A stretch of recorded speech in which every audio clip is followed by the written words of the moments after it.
Native apps have their own sets of pros and cons. A native app is going to have the look and feel of Android because it's going to be built natively. A native app is going to use Android-specific tools and IDEs. This could make it easier to develop a native application because you have more support and more tooling that's designed for the Android framework or Android platform. Native apps are also going to have a little bit of an easier time accessing the hardware because the APIs and the libraries that are designed for Android are designed for native development. They are going to have a little bit easier access to any hardware on a device. And native apps are usually going to be faster.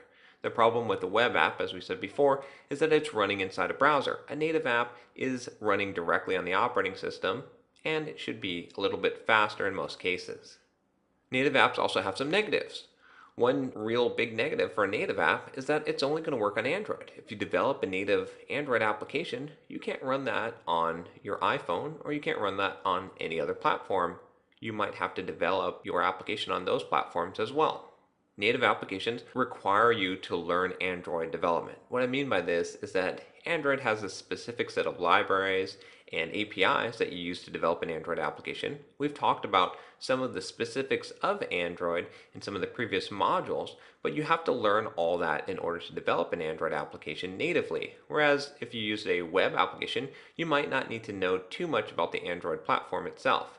And native apps do require the user to install. And with installation comes updates, and this can be a bit of a hassle. A web app can be a little bit easier in that regard because you can just go to a website.